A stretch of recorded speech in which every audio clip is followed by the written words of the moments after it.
Chers frères et sœurs en Christ, bonjour. Aujourd'hui, je vais vous parler de cette mission qui est en train de prêcher l'évangile dans le monde, partout le monde aujourd'hui.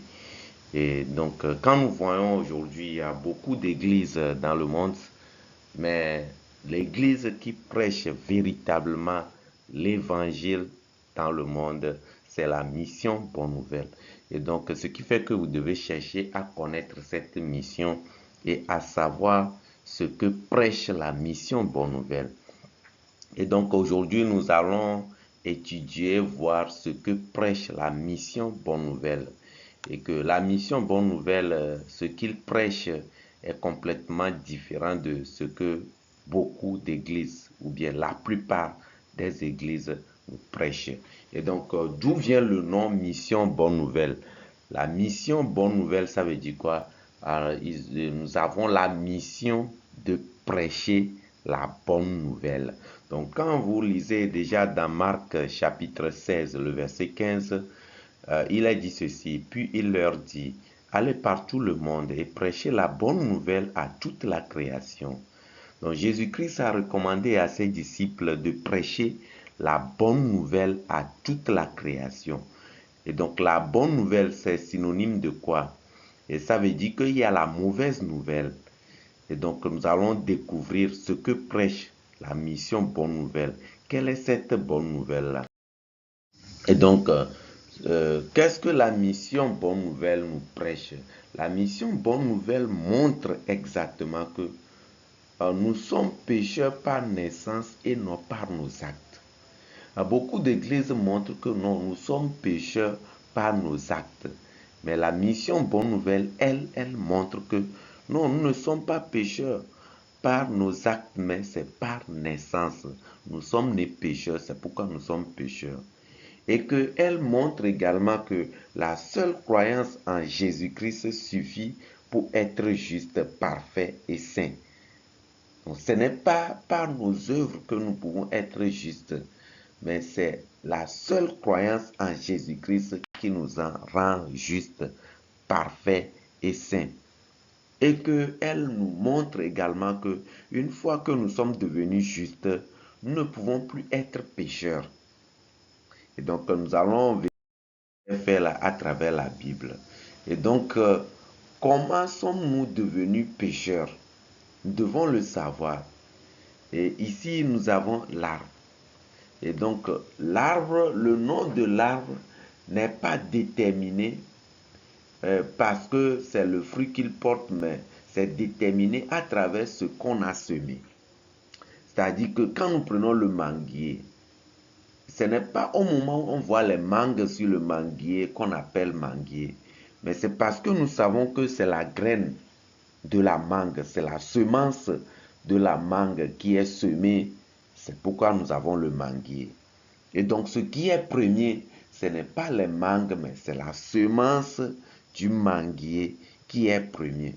Et donc, nous ne sommes pas pécheurs parce que nous péchons, mais nous sommes pécheurs parce que nous sommes nés dans le péché. Donc, nous ne sommes pas pécheurs parce que nous avons produit les fruits du péché, mais nous sommes pécheurs parce que nous sommes nés dans le péché. Et donc, pour s'en sortir, ce n'est pas en empêchant les fruits qu'on s'en sort, mais on s'en sort au niveau de la racine. Donc, c'est la racine qui doit être coupée. C'est la racine du péché coupée. Et donc, cela, c'est à travers Jésus-Christ. Et donc, comment est-ce que nous pouvons être affranchis du péché? Ce n'est pas par nos efforts, puisque nous sommes nés dans le péché.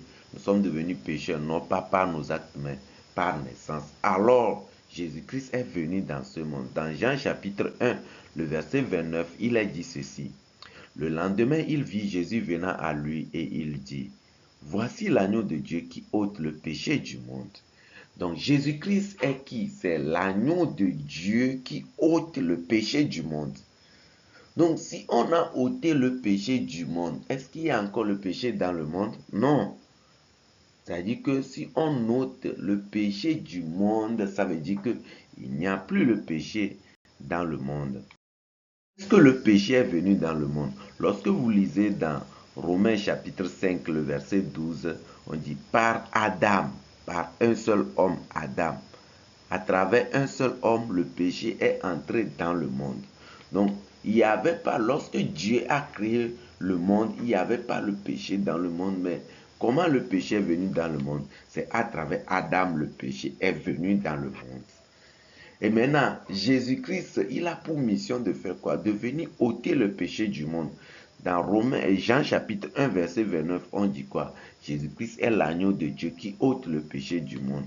Et donc, à la croix, le péché du monde a été ôté et transféré sur Jésus-Christ.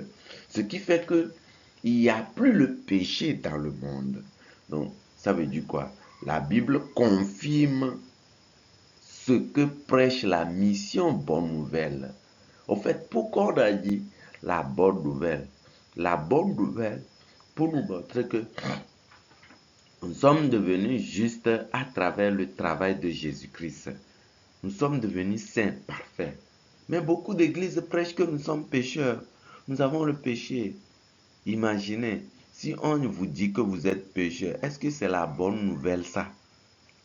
Être pécheur, c'est la mauvaise nouvelle. Le monde était pécheur. Alors Jésus-Christ est venu pour annoncer quoi? La bonne nouvelle. Alors Seigneur, pour nous montrer que nous sommes devenus justes à travers le sacrifice de Jésus-Christ. Auparavant, nous avons cette table-là, l'olivier sauvage.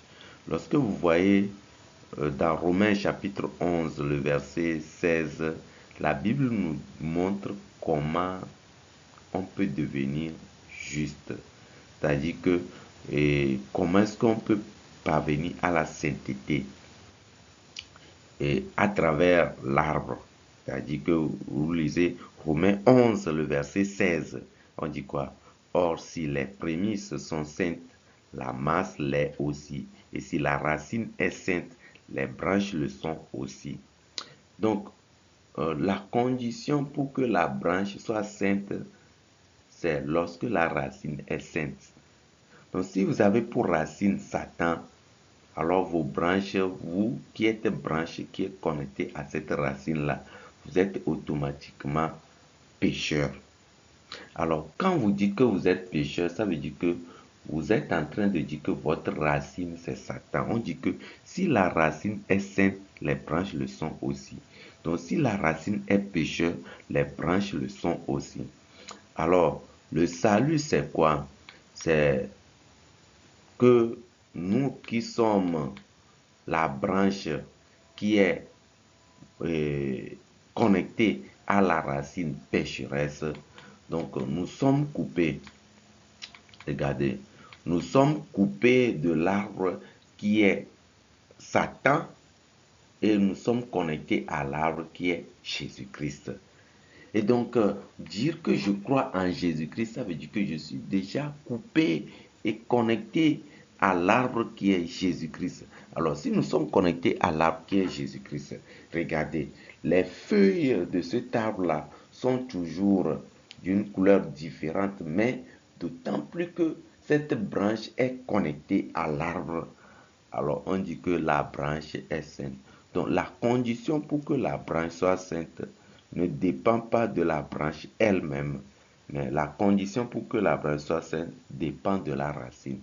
Alors, cessez de vous regarder. Regardez plutôt à quelle racine vous êtes connecté. Si nous sommes connectés à la racine qui est Jésus-Christ, alors nous sommes devenus saints. Alors, depuis ce temps, nous, apôtre Paul, Pierre, nous sommes des branches qui sont connectées à la racine qui est Jésus-Christ. Alors depuis ce temps, la sève de Jésus-Christ maintenant peut couler. C'est lorsque nous sommes connectés à la branche, à la racine qui est Jésus-Christ, que le Saint-Esprit entre en nous. Parce que le Saint-Esprit ne peut pas entrer en celui qui a le péché. Donc si vous dites que vous êtes pécheur, ça veut dire qu'il n'y a pas le Saint-Esprit en vous. Le Saint-Esprit n'est pas dans le cœur des pécheurs. Alors beaucoup de gens vont à l'église, mais ils n'ont pas le Saint-Esprit. Alors depuis ce temps, lorsque nous nous connectons à Jésus-Christ, ça veut dire que nous acceptons que nous sommes devenus justes. Depuis ce temps, le Saint-Esprit coule en nous. La sève de Dieu coule en nous. À partir de ce temps maintenant, nos feuilles changent et nous pouvons porter des fleurs et ensuite nous pouvons porter également quoi? Des fruits. Et donc c'est comme ça notre vie peut changer. Alors, lorsque nous lisons dans Ésaïe 53, le verset 6, Dieu a transféré nos péchés sur Jésus-Christ, c'est ce qui est dit. On va voir Ésaïe 53, verset 6, on dit quoi? Nous qui étions tous errants comme des brebis, chacun suivait sa propre voie, et l'Éternel a fait retomber sur lui l'iniquité de nous tous. Amen. Donc on dit quoi? Nous sommes tous errants comme des brebis, chacun suivait sa propre voie, et l'Éternel a fait retomber sur lui, en d'autres mots, sur Jésus-Christ, l'iniquité de nous tous. Donc ici, la Bible ne dit pas que c'est nous qui faisons tomber sur Jésus nos iniquités, mais la Bible dit que l'Éternel a fait tomber sur lui nos iniquités. Ça veut dire que c'est Dieu qui met nos péchés sur Jésus. Mais dans beaucoup d'adorations, c'est que on nous dit que mettez vos péchés sur Jésus, confessez vos péchés à Jésus. Il faut confesser vos péchés à Dieu, mettez vos péchés sur Dieu. Donc, c'est contraire à ce que dit Ésaïe 53, le verset 6. Ésaïe 53, le verset 6 nous dit, l'Éternel a fait retomber sur lui l'iniquité de nous tous. Et une deuxième chose, c'est que on dit que ce n'est pas au moment où nous sommes tournés vers Dieu que Dieu fait retomber nos iniquités sur Jésus, mais on dit que chacun suivait sa propre voie. Ça veut dire quoi? Au moment où nous sommes en train de suivre notre voie, l'Éternel Dieu, lui, l'a fait retomber sur Jésus-Christ toutes nos iniquités. Et donc, vous devez croire que Dieu a déjà accompli ce travail-là pour nous. Et c'est ce que la Bible. Mais beaucoup de gens critiquent cette parole-là. Oui, les gens critiquent. Parce que quand on prêche l'évangile, qu'est-ce que les gens disent? Beaucoup de gens disent quoi? Oui, c'est vrai, Jésus-Christ est mort pour nos péchés. Ce n'est pas que les gens ne savent pas que Jésus-Christ est mort pour nos péchés. Les gens savent. Ils savent que Jésus-Christ est mort pour nos péchés. Mais ce que beaucoup de gens disent quoi? C'est que nous devons toujours dire que nous sommes pécheurs parce que nous péchons. Et beaucoup de gens disent aussi, si nous disons que nous n'avons pas de péché, est-ce que ça veut dire que nous allons pécher comme on veut? Et beaucoup de gens critiquent encore ce fait que le fait de dire que la seule croyance en Jésus-Christ nous rend parfaits, nous rend justes. Les gens ne croient pas que croire en Jésus-Christ seulement suffit. Alors que la Bible nous dit ceci. Dans Actes chapitre 13, versets 38 et 39, vous aussi vous pouvez lire la Bible avec nous. On dit quoi? Sachez donc, hommes frères, que c'est par lui que le pardon des péchés vous est annoncé, et que quiconque croit est justifié par lui de toutes les choses dont vous ne pouvez être justifié par la loi de Moïse. La loi de Moïse, c'est-à-dire les commandements, ne peuvent pas nous justifier. Beaucoup de gens veulent être justifiés par les commandements. Mais la Bible dit que celui qui croit en lui reçoit le pardon des péchés. Et il est justifié des choses que la loi ne peut pas le justifier. Donc en regardant la loi, les gens disent qu'ils ne sont pas justes. Alors qu'il faut regarder Jésus-Christ et croire en lui. Quand vous croyez en lui, ça veut dire que vous êtes devenu juste. Ça, la loi ne peut pas vous dire ça. Alors, nous allons voir, selon la Bible, est-ce que d'après la Bible, ceux qui sont sauvés, est-ce qu'ils sont des pécheurs ou bien ils sont justes? Beaucoup de gens vont à l'église, mais ils disent toujours qu'ils sont des pécheurs. Chaque fois, ils confessent qu'ils sont des pécheurs. Ils ne peuvent jamais dire qu'ils sont justes. Alors que lorsque nous lisons la Bible, nous allons voir que ceux qui ont cru en Jésus-Christ, on les a appelés les saints. C'est-à-dire que le caractère de sainteté provient du fait qu'on croit en Jésus. Donc, quand Actes chapitre 9, le verset 13, nous dit ceci. Seigneur, j'ai appris de plusieurs personnes tous les maux que cet homme a fait à tes saints dans Jérusalem. Donc ici, on dit quoi? Tous les maux que cet homme a fait à tes saints dans Jérusalem. Alors, pourquoi les gens disent qu'il n'y a pas les saints? C'est ceux qui ont cru, c'est ceux-là qu'on a appelés les saints. Dans Actes chapitre 9, le verset 41, il a dit quoi? Il lui donna la main et la fit lever. Il appela ensuite les saints et les veuves et la leur présenta vivants. Au fait, ceux qui croient en Jésus-Christ, la Bible les appelle les saints. Mais aujourd'hui, la croyance en Jésus-Christ est vraiment erronée. Il y a beaucoup d'erreurs là-dedans. C'est pourquoi beaucoup de gens croient en Jésus, mais ils disent qu'ils sont pécheurs. Ils ne peuvent jamais dire qu'ils sont saints, qu'ils sont justes. Alors, c'est une fausse croyance en Jésus. Parce que quand nous lisons dans beaucoup de versets de la Bible, on parle des saints. Et surtout, c'est ceux qui ont cru en Jésus-Christ qu'on appelle saints. Dans Romains chapitre 5, le verset 15, il a dit quoi? Saluez Philologue et Julie, Nérée et sa sœur, et Olympe, et tous les saints qui sont avec eux. Tous les saints, ça veut dire quoi? Ceux qui ont cru en Jésus-Christ. Si vous croyez en Jésus-Christ, alors là, vous êtes devenus saints. Mais si vous dites que vous croyez en Jésus-Christ, vous êtes pécheur, vous êtes un faux croyant en Jésus. Alors, nous allons voir dans beaucoup de passages, on parle des saints. En d'autres mots, ceux qui ont cru.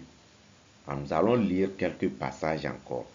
Dans 2 Corinthiens chapitre 13, le verset 12, on dit quoi? Saluez-vous les uns et les autres par un saint baiser.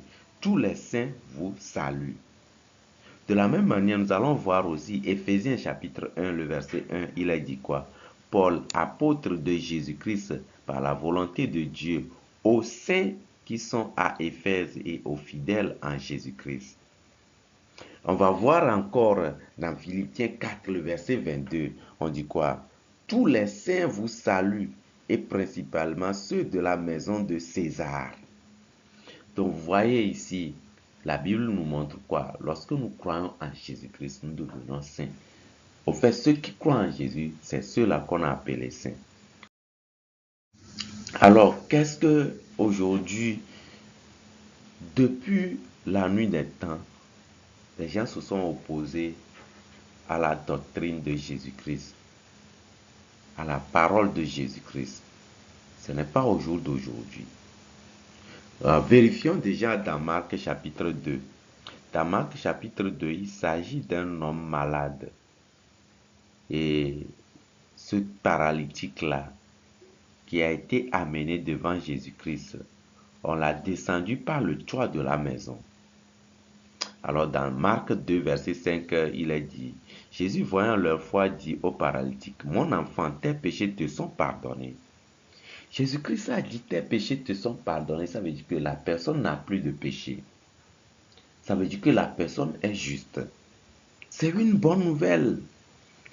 Quand on te dit que tu es juste, c'est une bonne nouvelle. Mais imaginez que vous allez vers votre prêtre ou bien votre pasteur et vous lui dites que vous êtes juste, vous êtes parfait. Vous n'avez pas de péché parce que vous croyez en Jésus. Qu'est-ce qu'il va vous dire? Et donc, il va dire la même chose que les scribes et les pharisiens ont pensé. Dans Marc 2, le verset 6, alors nous allons le lire. On dit quoi? Il y avait là quelques scribes qui étaient assis et qui se disaient au-dedans d'eux. Comment cet homme parle-t-il ainsi? Il blasphème. Qui peut pardonner les péchés si ce n'est Dieu seul? Donc il y a les scribes et les pharisiens qui sont en train de dire au-dedans d'eux. Pourquoi Jésus-Christ a dit que les péchés de cette personne-là sont pardonnés? Non, il blasphème. Donc pour eux, Jésus-Christ devait dire à ce paralytique qu'il est pécheur, qu'il a les péchés. Donc pour eux, ils pensent que c'est ce que Jésus-Christ devait dire. Alors que Jésus-Christ, lui, il affirme que les péchés de cette personne-là sont pardonnés. Mon frère, ma soeur, si tu es en train de suivre ce message-là en ce moment, je te dis la même chose que Jésus-Christ a dit. Tes péchés te sont pardonnés. Quel que soit le péché, c'est pardonné. Alors, on n'a pas besoin de suivre ce que disent les scribes et les pharisiens. Les scribes et les pharisiens ont été toujours opposés à Jésus. Jésus-Christ nous a libérés, nous a affranchis. Nous allons voir, on dit quoi? Dans Jean chapitre 12, le verset 47, il est dit, si quelqu'un entend mes paroles et ne les garde point, ce n'est pas moi qui le juge, car je suis venu non pour juger le monde, mais pour sauver le monde. Jésus-Christ dit qu'il n'est pas venu pour juger le monde, mais pour sauver le monde. Alors, qui te juge? Qui te dit que tu es pécheur? Donc, Jésus-Christ n'est pas venu pour juger le monde. Il dit que si quelqu'un entend ces paroles et ne les garde point, ce n'est pas Jésus-Christ qui nous juge. C'est parce qu'on n'a pas gardé la parole. La parole dit que nos péchés sont déjà pardonnés. Ce n'est pas maintenant qu'on va nous pardonner. Quand on ne garde pas, alors on pense que nos péchés ne sont pas pardonnés. Et nous nous rendons coupables, nous nous jugeons, nous nous condamnons. Et nous disons que nous sommes des pécheurs. Nous allons voir dans Jean chapitre 5, il y a la même chose. Il y a un malade de 38 ans. La personne est restée malade pendant 38 ans. Et un jour, cette personne a écouté la parole de Jésus et elle est guérie. Dans Jean chapitre 5, verset 8, il est dit quoi? Lève-toi, lui dit Jésus, prends ton lit et marche. Le verset 9 nous dit, aussitôt cet homme fut guéri et il prit son lit et marcha. Suivons un peu ce que dit le verset 10. C'était un jour de sabbat. Les Juifs dirent donc à celui qui avait été guéri, c'est le sabbat. Il n'était pas permis d'emporter ton lit. Donc les Juifs ont rencontré cette personne que Jésus-Christ a guérie et Jésus-Christ a dit d'emporter, de prendre son lit et de rentrer. Les Juifs lui disent de retourner et de se coucher parce que c'est le jour du sabbat. Donc si c'est le jour du sabbat, cette personne-là ne doit pas être guérie. Le sabbat, c'est quoi? C'est la loi, c'est les commandements. Donc avec la loi maintenant, ils sont en train de condamner encore cette personne que Jésus-Christ a guérie. Ils lui disent non, à cause du sabbat, tu ne peux pas dire que tu es guéri. Recouche-toi. C'est ça. Si un jour vous vous présentez, vous dites que vous êtes sauvé, vous êtes affranchi du péché, alors beaucoup des pasteurs, des évangélistes, ils vous diront que non, retournez-vous vous coucher. Vous êtes pécheur. Vous devez tout le temps confesser vos péchés. Ne dites jamais que vous êtes juste. Alors, c'est ce que la mission Bonne Nouvelle révèle aujourd'hui. La mission Bonne Nouvelle nous montre exactement ce que Jésus-Christ a montré. Nous sommes guéris, nous sommes sauvés, nous sommes justes, nous sommes parfaits. C'est ça la bonne nouvelle. Mon frère, ma soeur, si tu es malade, si tu as la maladie du péché, aujourd'hui, Jésus-Christ te dit que tu es guéri. Tu es affranchi du péché. Il a lavé tous tes péchés. Tu es saint, tu es juste, tu es parfait. Oh. Galates chapitre 5 nous révèle ceci. Dit que vous êtes séparés de Christ, vous tous qui cherchez la justification dans la loi. Vous êtes déchus de la grâce. Galates 5, verset 5 nous dit, pour nous, c'est de la foi que nous attendons par l'Esprit, l'espérance de la justice. Amen. Donc Moïse lui-même, lorsqu'il est allé recevoir la loi, quand il a vu le peuple, il voyait que s'il fait venir la loi va tuer tout le monde. Alors Moïse a cassé la loi. Moïse même a su que le peuple ne pouvait pas être sauvé par la loi. Alors la Bible dit que nous sommes séparés de Christ. Nous qui cherchons la justification dans la loi, en d'autres mots, Jésus-Christ n'est pas venu pour nous donner la justice à travers la loi. Dans Jean chapitre 8, il y a l'histoire de la femme qui a été surprise en adultère. Les scribes et les pharisiens, ils ont amené cette femme-là pour la condamner. Et ce qu'ils ont utilisé pour la condamner, c'est la loi. Mais quand nous voyons le jugement de Jésus-Christ, Jésus-Christ n'a pas jugé selon la loi. Et lorsque vous lisez Jean chapitre 8, vous allez voir que le pourquoi ils ont amené cette femme devant Jésus-Christ, c'est pour pouvoir accuser Jésus-Christ et lapider Jésus-Christ, condamner Jésus-Christ. Aujourd'hui, les gens prêchent, ils sont contre cet évangile-là. Beaucoup de prédicateurs prêchent que nous sommes pécheurs. Ça veut dire qu'ils sont contre l'évangile. Non. Oui, c'est vrai, nous sommes nés dans le péché. Mais Jésus-Christ, il est venu nous affranchir du péché. C'est ce que nous devons. Alors, Étienne a été lapidé. Pourquoi? Parce que Étienne prêchait la bonne nouvelle. Il a prêché comment est-ce que nous sommes devenus justes par Jésus-Christ et non par la loi. Lorsque vous lisez Acte 6, le verset 11, on dit quoi? Alors il subornait des hommes qui dirent, nous l'avons entendu proférer des paroles blasphématoires contre Moïse et contre Dieu. Alors, pourquoi ils disent qu'il a proféré des paroles blasphématoires contre Moïse et contre Dieu? Parce que Étienne prêchait la parole, la bonne nouvelle. Lorsque vous lisez dans Actes chapitre 23, le verset 29, pourquoi l'apôtre Paul a été mis en prison? Pourquoi l'apôtre Paul a été enfermé? Actes chapitre 23, verset 29, on dit quoi? J'ai trouvé qu'il était accusé au sujet des questions relatives à leur loi, mais qu'il n'avait commis aucun crime qui mérite la mort ou la prison.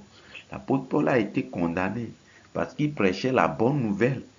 Il disait que non, c'est par Jésus-Christ seulement que nous sommes sauvés et non pas les œuvres de la loi.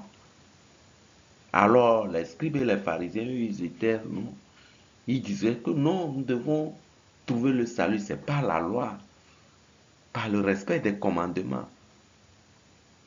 La loi ne peut jamais nous justifier. C'est la croyance en Jésus qui nous justifie. Alors dans Galates 2, le verset 16, il est dit ceci. Néanmoins, sachant que ce n'est pas par les œuvres de la loi que l'homme est justifié, mais par la foi en Jésus-Christ. Nous aussi, nous avons cru en Jésus-Christ afin d'être justifiés par la foi en Christ et non par les œuvres de la loi, parce que nulle chair ne sera justifiée par les œuvres de la loi. La Bible dit que personne ne sera justifié par les œuvres de la loi. Et nous sommes justifiés par la foi en Jésus. C'est-à-dire que si vous dites que vous avez la foi en Jésus, ça veut dire que vous devez dire que vous êtes juste. Amen. Alors, dans Romains chapitre 3, le verset 20, la Bible nous montre le rôle de la loi. On dit, car nul ne sera justifié devant lui par les œuvres de la loi, puisque c'est par la loi que vient la connaissance du péché. En fait, la loi nous donne seulement la connaissance du péché. La loi ne nous justifie pas. Le verset 21 dit quoi? Mais maintenant, sans la loi est manifestée la justice de Dieu à laquelle rendent témoignage la loi et les prophètes. Donc la justice de Dieu est manifestée non pas avec la loi, mais sans la loi. Le verset 22 dit quoi? Justice de Dieu par la foi en Jésus-Christ pour tous ceux qui croient. Il n'y a point de distinction. Alors, la Bible nous montre que nous devons avoir la nouvelle naissance. comment nous avons la nouvelle naissance. Dans Jean chapitre 3, verset 3, on a parlé de la nouvelle naissance. Jésus lui répondit, en vérité, je te le dis, si un homme ne naît de nouveau, il ne peut avoir le royaume de Dieu. Suivez un peu cela. Comment naître de nouveau? À travers le cycle du papillon. Au fait, avant que on ne voit le papillon, c'était la chenille. Et donc, il y a l'œuf du papillon. Et cet œuf, quand ça s'éclore, ça devient quoi? Chenille. C'est comme nous aussi, nous sommes nés en Adam. Et donc, nous avons la vie du pécheur, la vie de chenille. Donc, la première naissance, c'est la naissance selon Adam. Alors, nous sommes chenilles. Mais lorsque la chenille passe à l'étape cristallite, c'est l'étape repentance. C'est reconnaître devant Dieu que nous ne pouvons pas respecter la loi. Nous sommes morts à la loi. Alors, nous pouvons parvenir à la croyance en Jésus et nous devenons papillons parce que nous croyons que nous ne pouvons pas respecter la loi, mais la seule croyance en Jésus nous rend justes. Alors, c'est ça qui transforme, nous sommes devenus une nouvelle créature. La première créature, c'est la créature pécheresse. La deuxième créature, c'est la créature juste. Alors, nous sommes devenus justes à travers Jésus-Christ. Alors, Jean chapitre 14, verset 16 nous dit quoi? Et moi, je prierai le Père et il vous donnera un autre consolateur afin qu'il demeure éternellement avec vous. C'est-à-dire que lorsque nous recevons le Saint-Esprit demeure éternellement avec nous. Et donc, le jour du jugement, quand vous lisez, vous allez voir que dans la Bible, Satan, il nous accuse jour et nuit. Dans Apocalypse 12, le verset 10, on dit quoi? Car il a été précipité, l'accusateur de nos frères, celui qui les accusait devant notre Dieu jour et nuit. Satan, lui, nous accuse devant Dieu. Il dit toujours que nous sommes pécheurs. Nous sommes pécheurs. C'est ça, il dit à Dieu. Mais dans Jean chapitre 1, le verset 2, il a dit, Jésus-Christ est notre avocat. Il dit, mes petits enfants, je vous écris ces choses afin que vous ne péchiez point. Et si quelqu'un a péché, nous avons un avocat auprès du Père Jésus-Christ le juste. Donc Jésus-Christ, il est notre avocat. Maintenant, nous-mêmes, qu'est-ce que nous disons devant Dieu? Si nous disons que nous sommes pécheurs, ça veut dire que notre parole rejoint à qui? Satan. Si nous disons que nous sommes justes, ça veut dire que notre parole rejoint à qui? À Jésus-Christ. Mais beaucoup de gens vont devant Dieu, ils confessent qu'ils sont pécheurs. Ça veut dire que leur parole rejoint à Satan. C'est pourquoi les gens iront en enfer. Dans Hébreux 10, verset 10, on dit quoi? C'est en vertu de cette volonté que nous sommes sanctifiés par l'offrande du corps de Jésus-Christ, une fois pour toutes. Donc, la parole dit que nous sommes sanctifiés une fois pour toutes. Alors ça veut dire que nous sommes saints. Dans Colossiens 2, verset 13, il a dit, vous qui étiez morts par vos offenses, par l'incirconcision de votre chair, il vous a rendu à la vie avec lui en nous faisant grâce pour toutes nos offenses. Ça veut dire qu'il nous a fait grâce pour toutes nos offenses. Ça veut dire qu'il a pardonné toutes nos offenses. Et nous sommes devenus justes. J'espère que vous avez la bonne croyance. Et c'est cette parole que prêche la mission Bonne Nouvelle. Je vous remercie.